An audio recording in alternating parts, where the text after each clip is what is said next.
Por favor, tome su lugar.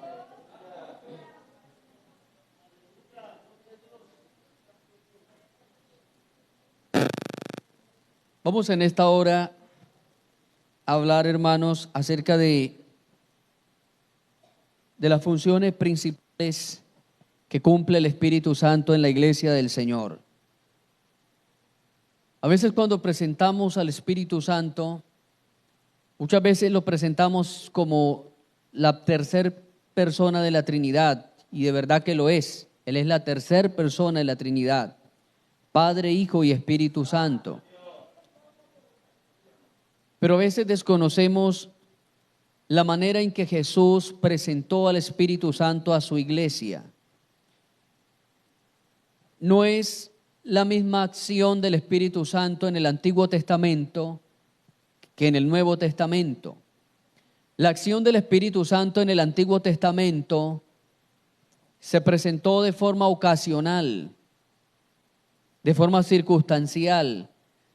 Algunas cosas hicieron que Dios permitiera que el Espíritu Santo viniera sobre hombres, sobre mujeres, como el caso de Saúl, de Sansón, de Jefté, de algunos profetas, de Ezequiel, Daniel, Jeremías, que testificaban y decían: la mano de Jehová o el Espíritu de Jehová vino sobre mí.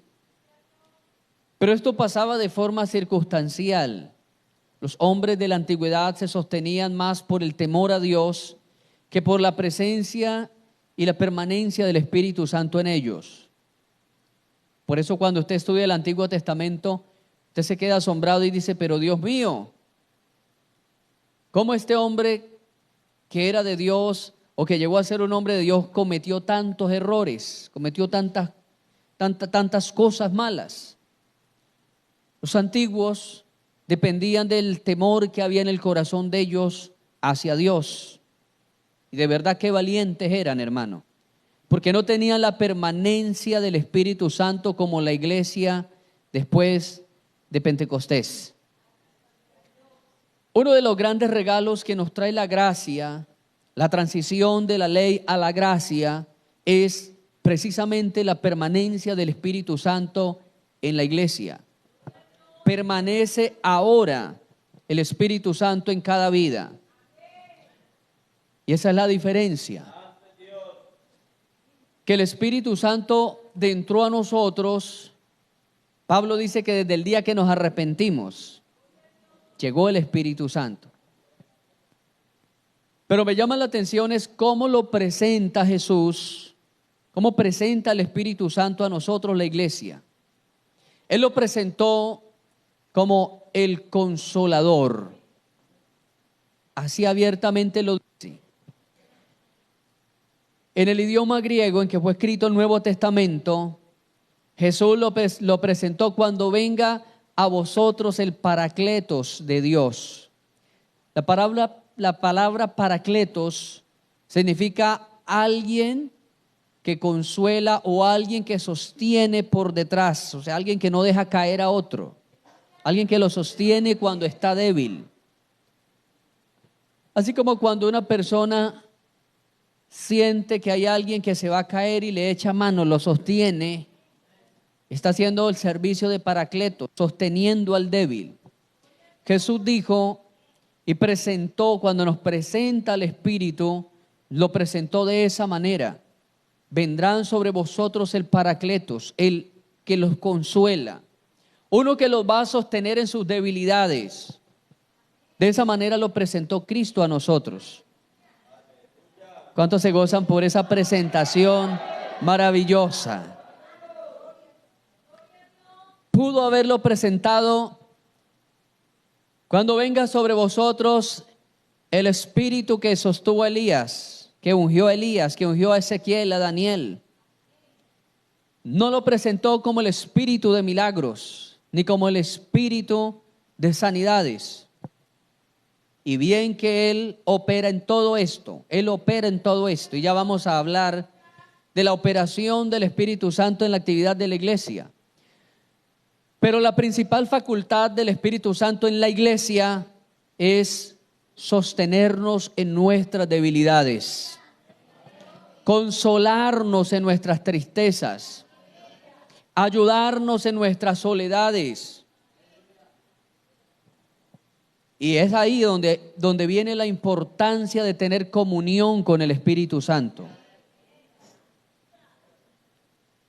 Es muy importante tener comunión con el Espíritu Santo, iglesia, porque entre más comunión tenga usted con el Espíritu Santo, sus problemas serán más llevaderos. Sus deudas serán soportables. Su problema de familia será mucho más tolerante. La falta de empleo va a ser mucho más tolerante. Porque cuando tenemos comunión con el Espíritu Santo, esto está representando consuelo continuo del Espíritu Santo hacia nuestras vidas. Y vamos a quedar, hermano, como asombrados, como cuando usted mira el camino de las hormigas. Usted mira el camino de las hormigas y usted ve hormigas cargando unos trozos de hojas, de cogollos, de árboles enormes. A la proporción del cuerpo de ella, ese trozo es enorme. La hormiga es el animal o el ser vivo que más fuerza tiene en el mundo. No hay ningún otro animal que supere la fuerza de la hormiga. Ella puede cargar 10 veces el peso de su propio cuerpo. Ningún animal, ni un elefante siquiera puede cargar 10 veces el peso de él, ni un caballo. La hormiga tiene la capacidad de cargar 10 veces el peso de su propio cuerpo. Y a veces quedamos asombrados porque vemos unas cargas enormes. Yo he visto hormigas cargar unas hojas enormes, pero ella corre con esa carga. Pasa así, hermano, con la iglesia del Señor. Cuando tenemos comunión con el Espíritu Santo, tenemos cargas, pero esas cargas no nos aplastan. Tenemos situaciones duras, pero esas situaciones no nos distancian de la mano de Dios. Porque tenemos el consuelo, Él nos está sosteniendo y está reforzando nuestra estructura espiritual.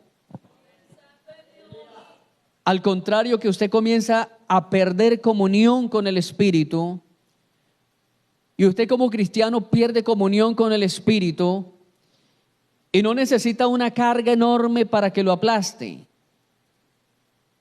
Una carga del tamaño de una moneda ya hace que usted se desborone.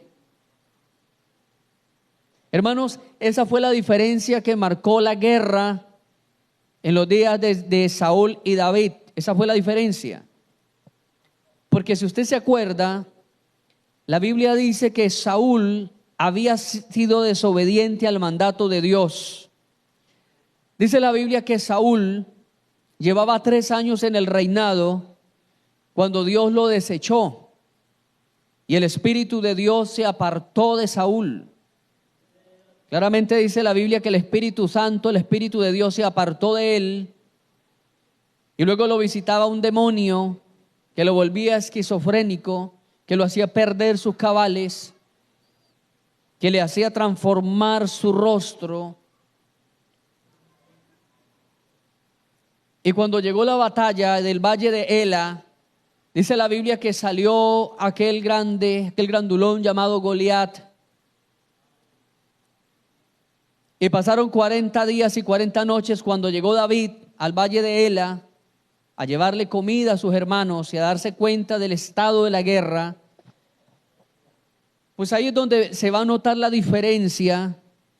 Ahí es donde se nota la diferencia de cómo miraba la guerra Saúl y cómo miraba la guerra David.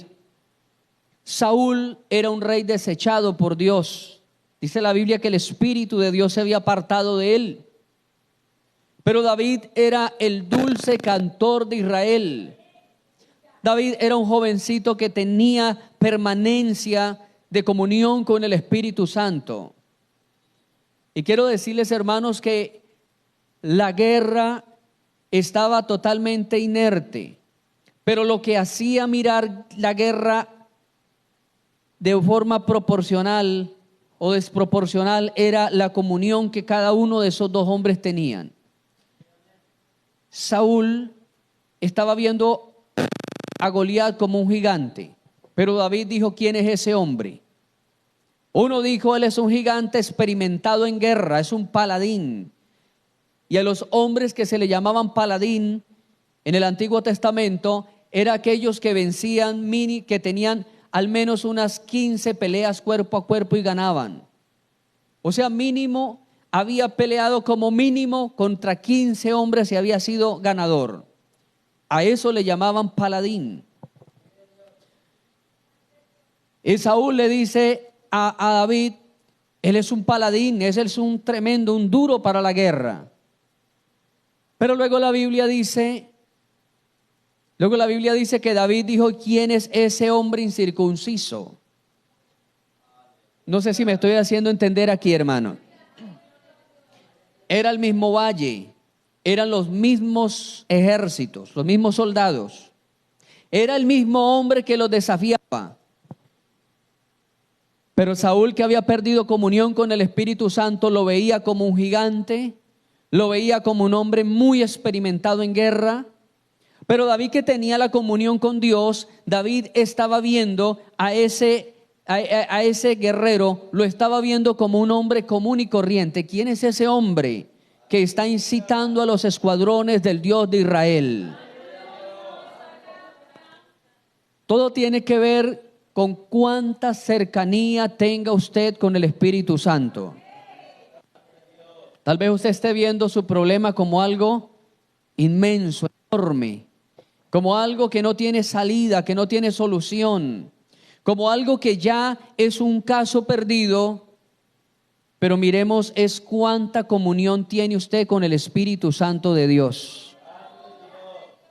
Porque a la medida que usted tenga o vaya recuperando la comunión con el Espíritu Santo, usted empezará a dimensionar su problema de otra forma. Porque Él va a empezar a consolarlo. Y la palabra consuelo es sostener por detrás a un débil.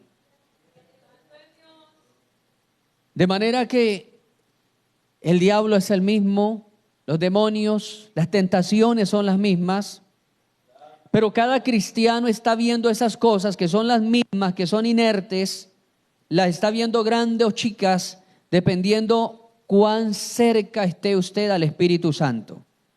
¿Cuántos alabamos el nombre del Señor? A su nombre.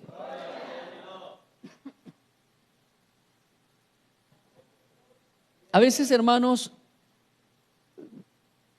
no entendemos la función directa del Espíritu Santo. Isaías 61 es, hermano, muy claro para hablarnos de cuál es el propósito del Espíritu Santo que a futuro acompañaría a la iglesia. Si gusta, trasladémonos a Isaías 61.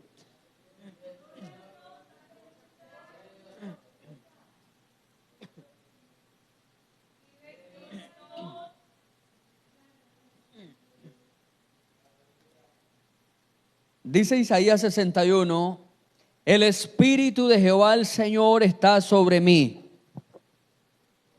porque me ungió Jehová y me ha enviado a predicar buenas nuevas a los abatidos, a vendar a los quebrantados de corazón, a publicar libertad a los cautivos y a los presos apertura de la cárcel, a proclamar el año de la buena voluntad de Jehová y el día de venganza del Dios nuestro, a consolar a todos los enlutados, a ordenar que a los afligidos de Sión se les dé gloria en lugar de ceniza, óleo de gozo en lugar de manto de alegría,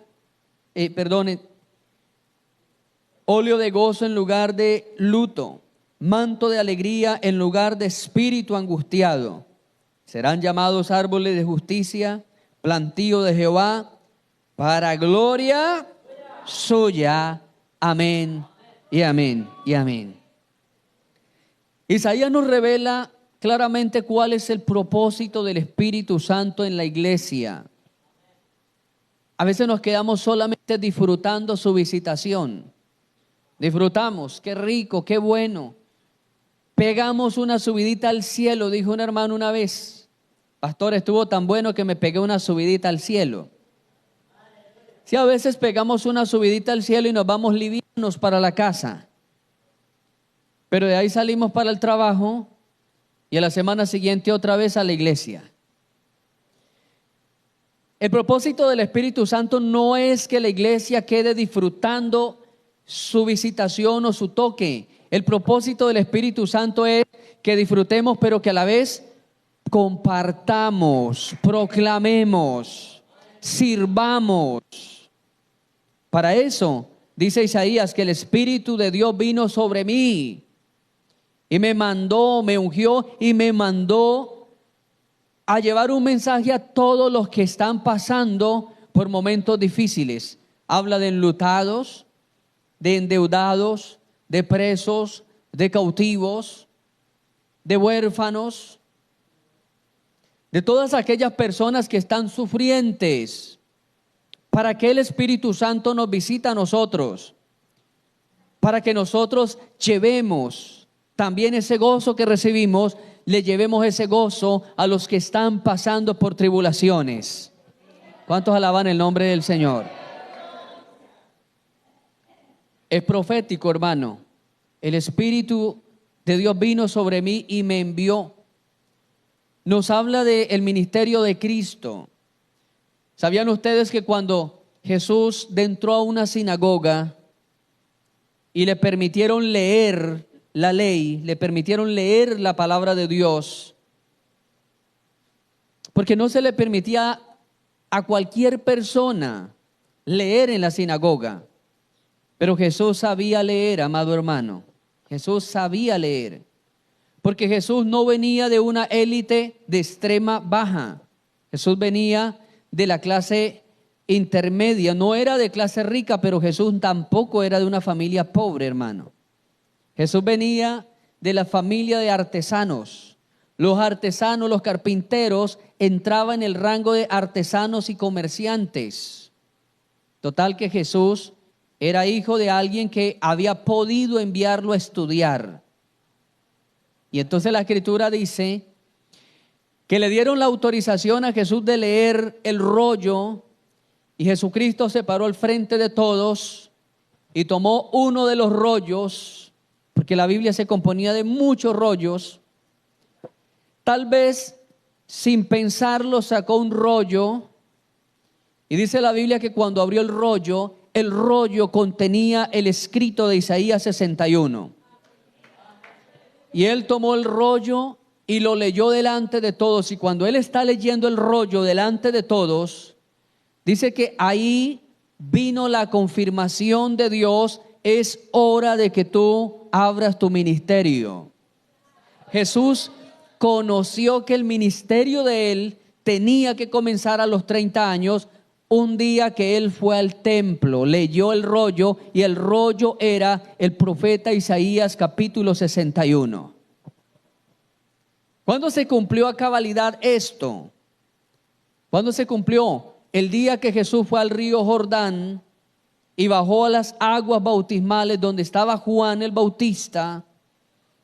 Y dice la Escritura que cuando Jesús subió del agua, o sea, cuando lo sumergieron y lo levantó, dice que en ese momento se abrió el cielo y hubo una voz, pero que también el Espíritu Santo de Dios bajó en forma corporal de paloma y vino y se posó sobre Jesús.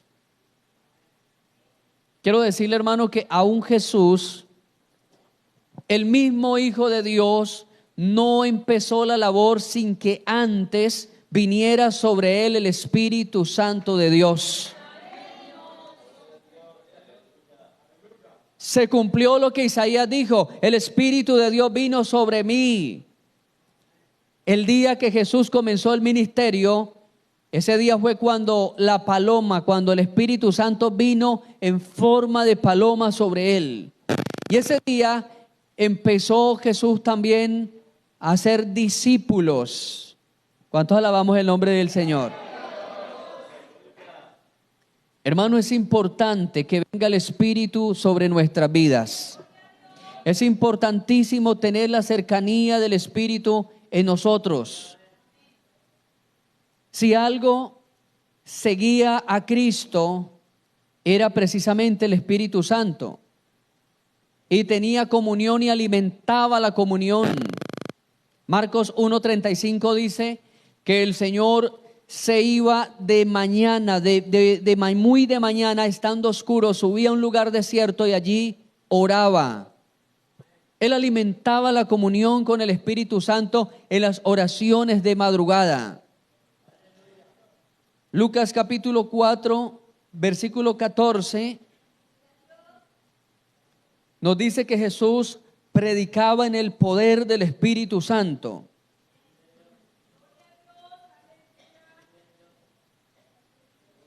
San Lucas 4:14 dice: Jesús volvió en el poder del Espíritu a Galilea y se difundió su fama por toda la tierra de alrededor, y enseñaba en la sinagoga de ellos y era glorificado por todos. ¿Cómo predicaba Jesús? Por el poder del Espíritu Santo. ¿Qué tal, hermano, si usted, cuando tiene aquellos momentos de gloria en la iglesia, cuando tiene esos momentos de encuentro en el altar de Dios, o cuando usted orando, porque a veces Dios nos visita también en nuestras casas, qué tal si nosotros en esos momentos de la visitación de Dios disfrutáramos, pero luego saliéramos con ese mismo poder a hablarle a alguien de Dios, a hablarle a alguien del amor de Cristo? ¿Por qué a veces no surte efecto las evangelizaciones? ¿Por qué no surte efecto el evangelismo? ¿Por qué a veces no se convierte la familia o el vecino? Porque a veces le estamos hablando y testificando desde la amargura y el dolor, la necesidad que hay en nosotros. ¿Sabe, hermano, que esta semana escuché una conferencia de neurología y me llamó mucho la atención, porque este catedrático español, hablando de neurología, dice que las neuronas son fuentes de corriente invisibles al ojo humano. Y cuando una persona tiene una idea, es porque se acumularon tantas neuronas que le despeja el cerebro, bloquea todas las demás ideas y deja una idea central, y ahí es donde nos nacen las ideas, desde el punto de vista neurológico, clínico, médico, científico. Y este hombre dice que muchísimos experimentos de neurología han encontrado que el ser humano tiene al menos 80 trillones de neuronas en su cerebro. Al menos 80 trillones de neuronas. Y algo que me llamaba la atención es que dice que cuando una persona es tocada por un estímulo es una reacción, algo que alguien hizo hacia mí, eso es un estímulo. Que cuando alguien lanza un estímulo hacia nosotros, se crea una emoción. Y la emoción es sencillamente el encuentro de todas las neuronas en un punto determinado del cerebro. Oiga esto, hermano. Ese encuentro de neuronas, según habla este especialista, ese encuentro de neuronas que forman una emoción, dice que irradia tanta energía en el cuerpo, tanta energía del cuerpo del que sintió esa emoción, tanta energía que esa energía se puede sentir a 4 metros de distancia de ese otro cuerpo. Y entonces él ponía el ejemplo. Cuando usted ve a una persona muy contenta, a metros le siente usted la alegría de esa persona. La alegría es una emoción. usted siente y usted dice, la hermana vino feliz, el hermano vino feliz. Pero cuando hay una persona que ha caído en la tristeza, la emoción de la tristeza, usted de lejos siente que esa persona tiene algo. Usted identifica qué tiene, porque esa explosión neuronal trae una transformación en el rostro, en la parte facial, trae una transformación en la parte dialéctica, por eso le cambia la voz, el tono de voz, cambia el movimiento cinético, que es el movimiento del cuerpo. Usted, una persona alegre tiene un movimiento particular, una persona triste también. Usted mira a una persona triste y hasta el parado cambia.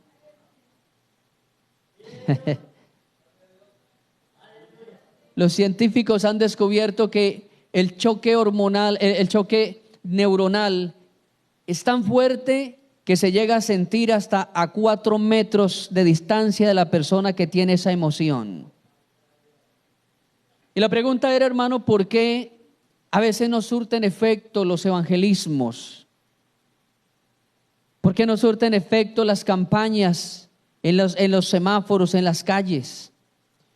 Porque a veces salimos desde nuestra situación difícil.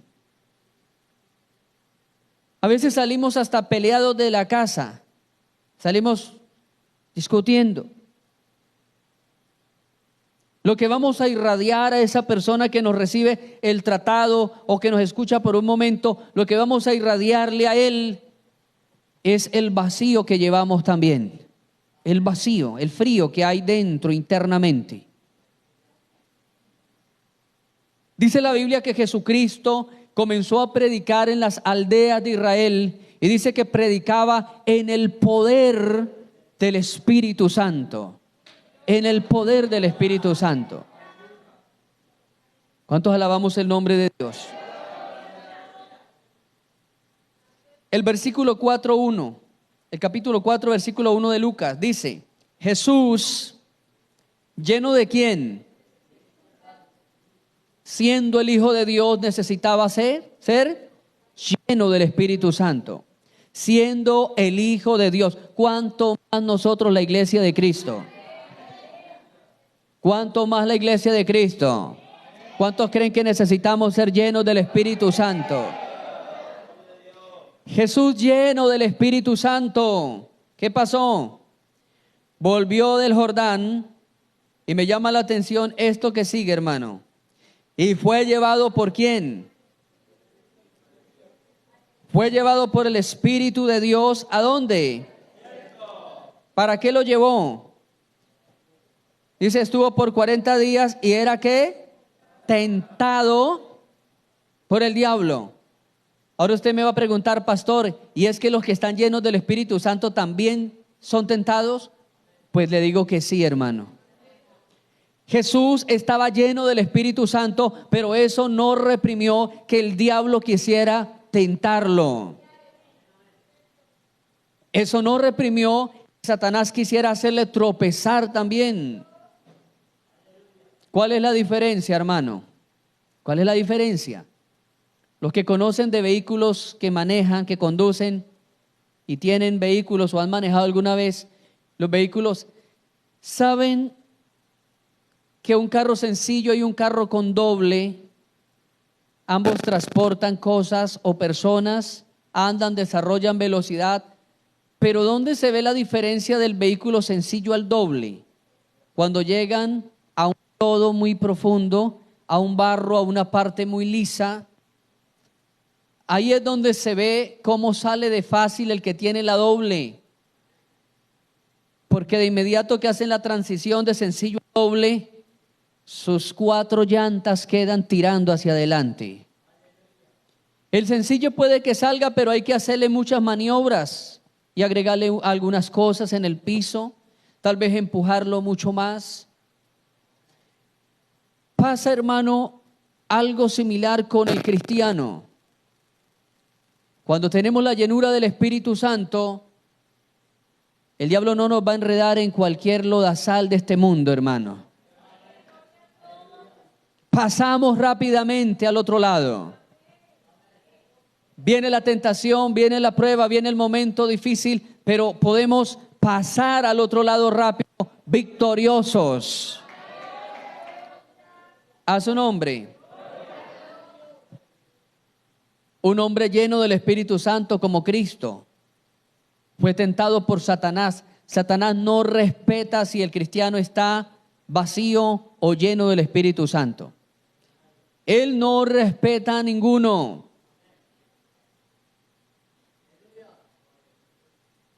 No crea que entre más busque de Dios, más se va a liberar usted del diablo. Usted va a tener más fuerzas para salir adelante. Pero el ataque quizás podrá ser mucho más intenso. Pero no le tenga miedo, amado hermano. Porque la palabra de Dios dice que el Señor sometió todas las cosas bajo los pies de la iglesia. Sometió al diablo y a su demonio bajo los pies de la iglesia. ¿Cuántos se gozan por eso, hermano? Pero para que usted pueda tener a los demonios debajo de sus pies, tiene que estar lleno del Espíritu Santo.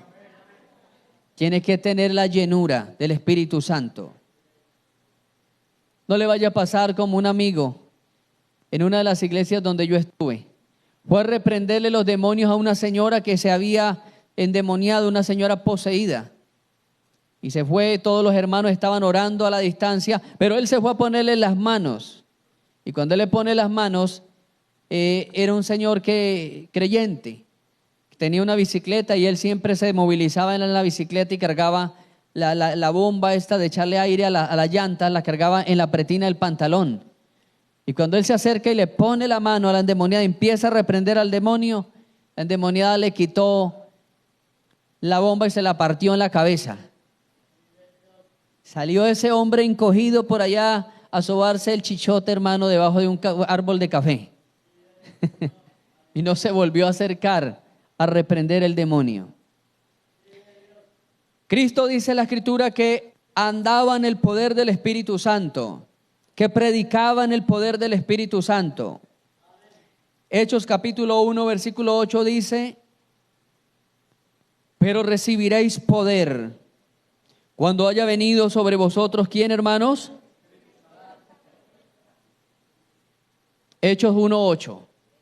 Pero recibiréis poder. La palabra poder en griego se pronuncia dunamis. Y este dunamis, traduciéndolo al español, se traduce como dinamita. Oye, hermano, recibiréis lo que Cristo quiso decir, recibiréis dinamita. Pensé que se iba a gozar más, hermano. Recibiréis dunamis, recibiréis dinamita, poder. Poder en griego es dinamita. Y recibiréis dinamita cuando haya venido sobre vosotros el Espíritu Santo de Dios. ¿Y para qué se usa la dinamita? Para abrir peñas, para romper muros, para derribar edificaciones viejas, arruinadas. Claro que algunos lo usan para fines terroristas, pero hablemos de los fines buenos para los cuales crearon la dinamita, la pólvora. Recibiréis dinamita cuando haya venido sobre vosotros el Espíritu Santo de Dios. Por eso el Señor quería que ellos esperaran, que no se fueran vacíos a hacer la obra. Porque si se iban vacíos, correrían el peligro de quedar en vergüenza. Correrían el peligro que más adelante los mataran, que quedaran en vergüenza al momento de orar por un enfermo y él siguiera enfermo. Hermano, las cosas van a cambiar cuando sobre nosotros descienda la llenura del Espíritu Santo de Dios. El evangelismo va a cambiar. Las oraciones van a cambiar. La familia va a cambiar. Porque dice la Biblia que vamos a recibir poder, un verdadero poder. Hasta un mago quiso comprarlo en la ciudad de Samaria. Un mago quiso comprar ese poder de mano de los apóstoles. Les ofreció dinero. Véndame la fórmula. ¿Cómo hacen ustedes para que la gente se sane y para que los demonios salgan de las personas? Tal vez vieron danzar a algunos. Y dice la Biblia que les ofreció dinero. Pero vino la reprensión. La reprensión es: oh malvado, lleno de amargura está tu corazón, porque este poder que es manifestado hoy no se compra con dinero. Tener al Espíritu Santo, la llenura del Espíritu Santo es mejor que tener dinero, mi amado hermano. Usted va a mirar que cuando viene esta faceta en la iglesia y viene el Pentecostés, empiezan a ocurrir un sinnúmero de cosas asombrosas. Un Pedro que había negado al Señor días antes, se para en unas gradas y predica con tanto poder y tanta unción que ese día se convierte en 3,000 personas. Y luego se levanta un hombre a perseguirlos que se llamaba Saulo. Y Saulo los esparce por toda la región, por todo el país y algunas regiones aledañas.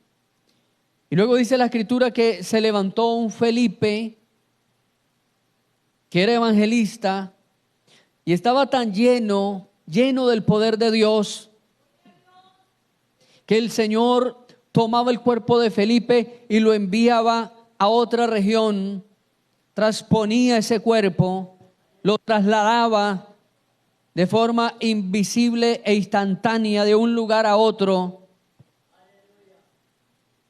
¿Qué tanto estamos llenos de Dios, hermano?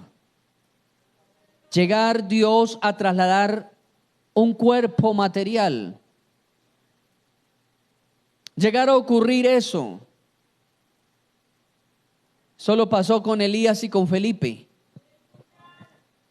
Ser traspuestos y ser trasladados geográficamente solo pasó con Elías y con Felipe. Y Felipe era llevado de una ciudad a otra dependiendo la necesidad de cada ciudad. Era traspuesto Felipe.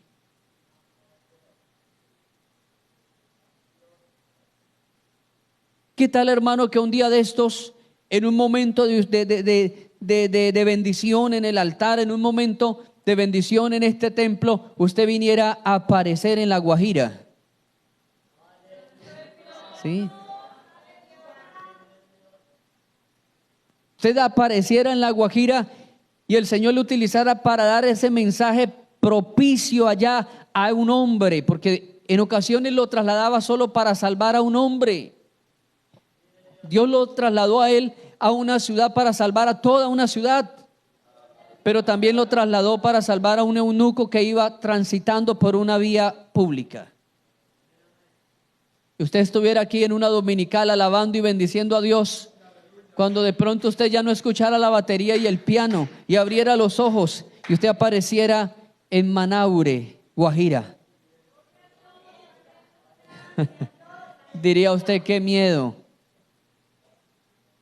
Pero yo diría: qué bendición, hermano, que usted fuera y diera el mensaje y volviera a aparecer otra vez en el templo de Limonar, después de hacer la labor, después de haber entregado el mensaje. Es que, hermano, para eso es la llenura del Espíritu Santo, no es para gozarnos y volvernos egocéntricos nosotros. La llenura del Espíritu Santo es para contagiar positivamente a los que están enlutados, para los que están en amargura, para los que están necesitados de Dios. Levante su mano y adore a Cristo, hermano. A su nombre. Hechos capítulo 10, versículo 37.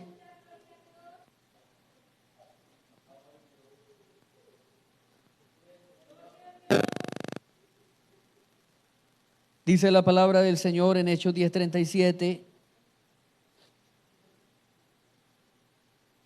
Vosotros sabéis lo que se divulgó por toda Judea, comenzando desde Galilea, después del bautismo que predicó Juan,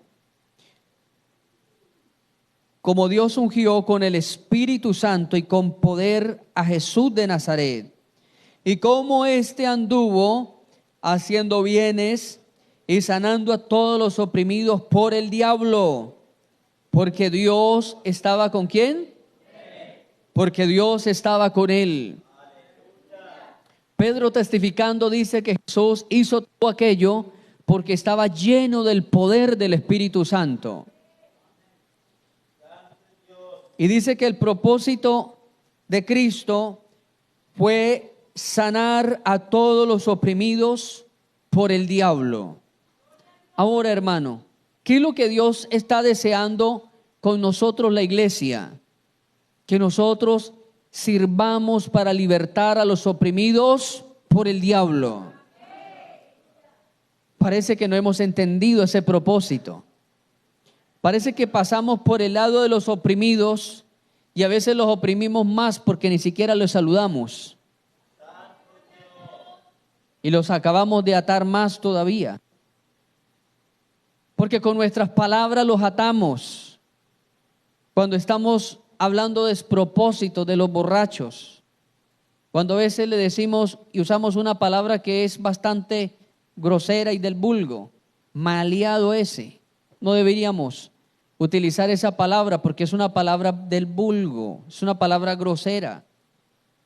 Yo le contaba a ustedes que un columnista del diario El Tiempo hace años atrás escribió una columna: evangélicos crearon su propio código de groserías. Ya no están echando el insulto que uno dice que conoce, que le dicen el madrazo, pero ustedes están diciendo el remaleado ese y están suplantando las palabras groseras por palabras supuestamente, entre comillas, cristianas. Cuando nosotros vamos a San Marcos, capítulo 16, versículo 20, mire lo que el Señor dice que nosotros podemos llegar a hacer. San Marcos 16, 19. Y el Señor, después que les habló, fue recibido arriba en el cielo y se sentó a la diestra de Dios. Y ellos, saliendo, predicaron en todas partes, ayudándoles el Señor y confirmando la palabra con las señales que le seguían. Amén. ¿Qué señales el Señor nos ha dejado a nosotros? ¿Qué señales nos ha dejado Dios a nosotros? Capítulo 16, versículo 17. Estas señales seguirán a los que creen.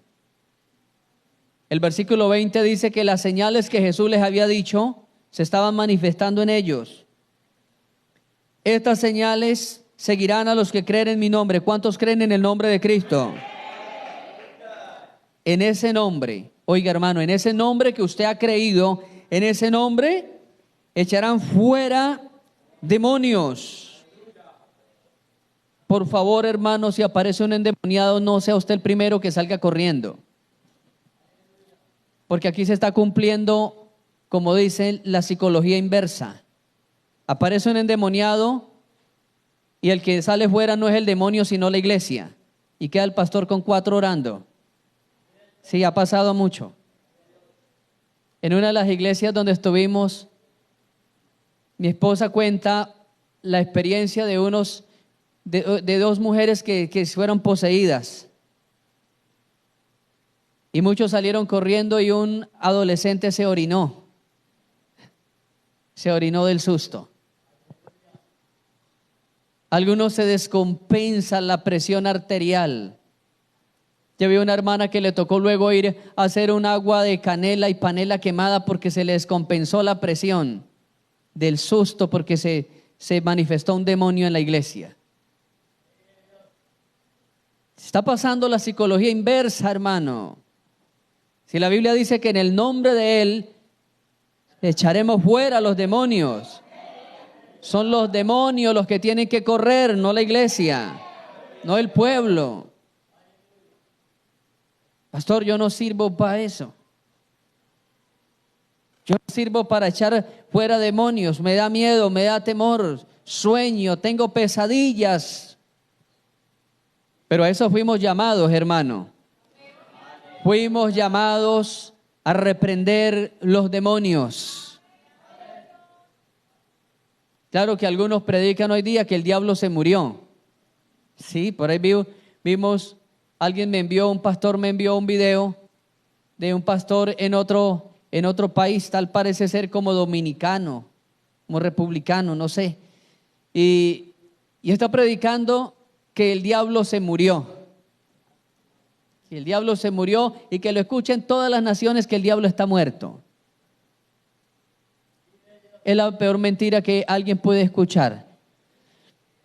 Porque si hay algo peligroso es creer que el diablo no existe.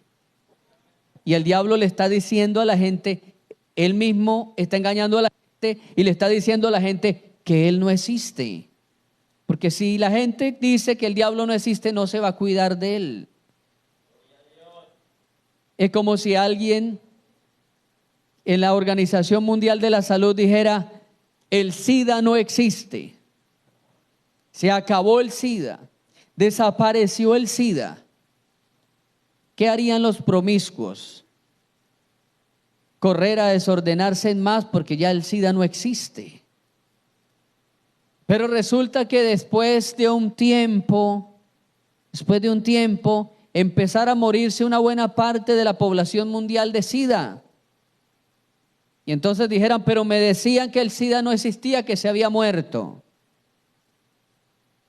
Y que dio la noticia soltara la carcajada y dijera, ¿y quién lo mandó a creer que el SIDA no existía? El diablo le está diciendo a la gente que él no existe y ya lo están predicando que el diablo se murió y que el que vive es Cristo y el diablo está muerto. Y estas señales seguirán a los que creen en mi nombre echarán fuera demonios. Otra señal, hablarán nuevas lenguas. Hablarán nuevas lenguas. Algo que ha desaparecido también en la iglesia de Cristo. Cada vez es más escaso el don de lenguas en la iglesia. Cada vez se escasea más. La hermana dice que prohíben hablar en lenguas.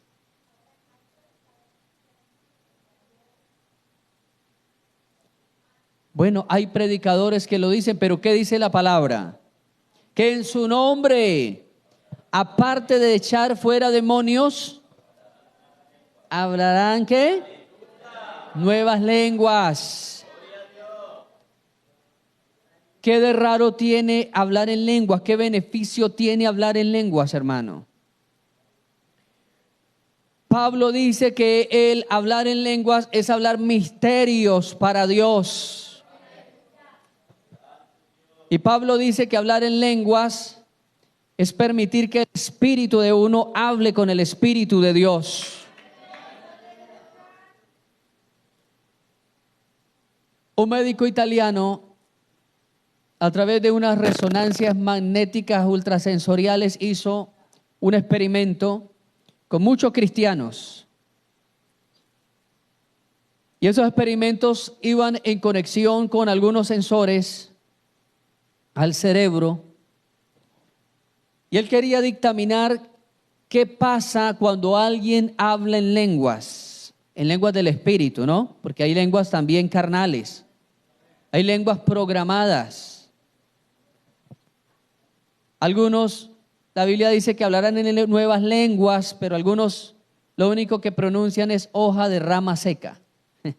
Y así hablan, hoja de rama seca, cosas programadas. Tuvimos recién convertido hermano, escuchaba el caso de un hermano que alguien por la radio estaba enseñando a hablar en lenguas. Y enseñando a hablar en lenguas, y le decía: si ustedes quieren hablar en lenguas, repitan continuamente la palabra alabanza. Y repítalo muchas veces hasta que su lengua se va a empelotar y va a salir hablando en lenguas. El hermano que escuchaba eso no lo discernió. Al otro día se levantó a las 4 de la mañana y empezó, porque él anhelaba hablar en lenguas, y empezó y efectivamente dice que antes de amanecer comenzó a hablar en lenguas. Y cuando ya quiso dejar, no pudo. Se llegaron las 9 de la mañana y él todo lo que hablaba era al revés, en lenguas. Se fue para donde unos hermanos que vivían algunos minutos más abajo en una finca. Se fue, y cuando él llegó había un niño. Y él le hablaba al niño en lenguas, preguntándole por el papá y la mamá, pero le hablaba en lenguas. El niño le dijo que esperara porque él no sabía qué era. Se fue por el cafetal y le dijo a la mamá y al papá: mire que el hermano fulano está hablando unas cosas muy raras y él me va a hablar y no puede. Y le dije que le pasé un palo que me escribiera en la tierra, y escribía todo al revés. Hasta lo que escribía era al revés. Los hermanos llegaron y cuando lo vieron se asustaron. El hermano, el varón, de inmediato tomó el caballo y se fue a buscar al pastor. El pastor, cuando lo vio, dijo: este hombre tiene una posesión diabólica. Y estuvieron orando todo el día y toda la noche hasta que el Señor lo libertó. Mira, hermano, si hay algo peligroso es tratar de imitar lo del Espíritu Santo. Peligroso, peligrosísimo. Peligrosísimo. Este médico italiano dijo que habían hecho ese experimento para mirar qué pasaba cuando una persona habla en lenguas. Y descubrió que cuando una persona piensa en algo, su cerebro lógicamente está funcionando, neuronas y circuitos están moviéndose en funcionamiento, pero que cuando la persona empezaba a hablar en lenguas, su cerebro se detenía totalmente, su cerebro reposaba, no había movimientos de las neuronas, y pareciera que el cerebro estuviera totalmente dormido. Y pasó con varias personas que hablaron en lenguas mientras tenían las conexiones. Y entonces este hombre comprueba lo que Pablo dice, que cuando alguien habla en lenguas, habla en el espíritu. O sea, no habla desde el cerebro, no habla desde la mente humana. Es su espíritu que está hablando con el Espíritu de Dios. En mi nombre echarán fuera demonios y hablarán nuevas lenguas. Tomarán en las manos serpientes, y si bebieren cosa mortífera, no les hará daño. Ahora, hermano, no es que nos mande Dios a buscar cascabeles y agarrarlas en la mano como lo predican una secta en Estados Unidos. Todo el que quiera ingresar a esa secta tiene que ir y sacar una cascabel de una urna. Y el pastor principal murió mordido por una serpiente. No quiso que lo llevaran a asistencia médica y murió. Y luego le heredó un hijo a la iglesia y este lo mordió también y casi se muere. Y todo el que va a ingresar, la prueba para que él permanezca es sacar una serpiente de una urna de cristal, levantarla. No está hablando literalmente, hermano, porque había una tradición en el tiempo antiguo, que una de las maneras de los romanos matar a cristianos era metiéndolos en un pozo lleno de serpientes. Y a muchos cristianos de la era del primer siglo los mataron en pozos llenos de serpientes. Y entonces a eso se refiere Jesús, a los castigos romanos que muchos iban a tener que enfrentarse, el pozo de las serpientes.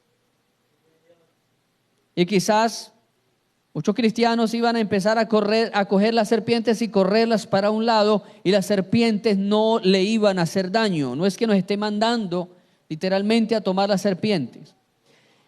Y muchos gobernantes y muchos verdugos romanos se convirtieron a la fe en Cristo, observando que muchos de ellos eran mordidos en múltiples ocasiones por las serpientes de los pozos, pero que estos seguían adorando y bendiciendo a Dios en el pozo. Y que se pasaba toda la noche y todo el día, y el cristiano que había caído entre ese pozo permanecía intacto, ni siquiera subía la temperatura de su cuerpo. Y muchos soldados romanos, muchos verdugos y muchos gobernadores se arrepintieron de ver que estos hombres estaban blindados contra aquellas serpientes. ¿Cuántos alabamos el nombre del Señor?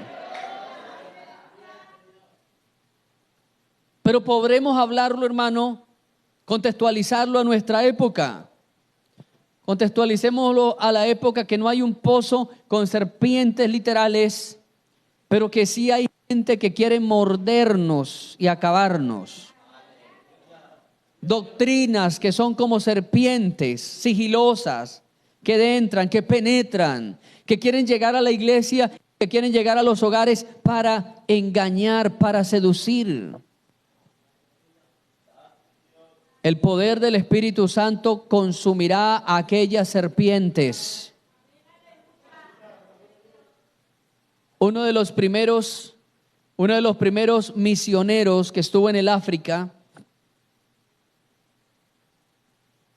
ese hombre fue probado de muchas maneras.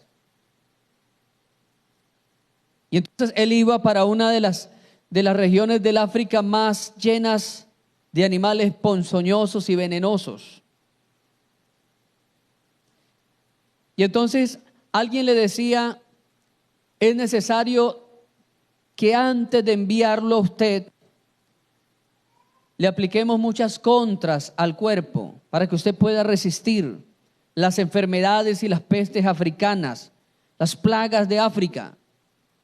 Lo sorprendente, hermano, es que le colocaban algunos animales y algunas serpientes a aquel misionero para crearle defensas, anticuerpos, pero resulta que lo que se moría no era el misionero, sino los animales que lo mordían a él. Las serpientes lo mordían y empezaban ellas a retorcerse hasta que morían las serpientes. Todo esto pasa, hermano, porque hay llenura del Espíritu Santo de Dios.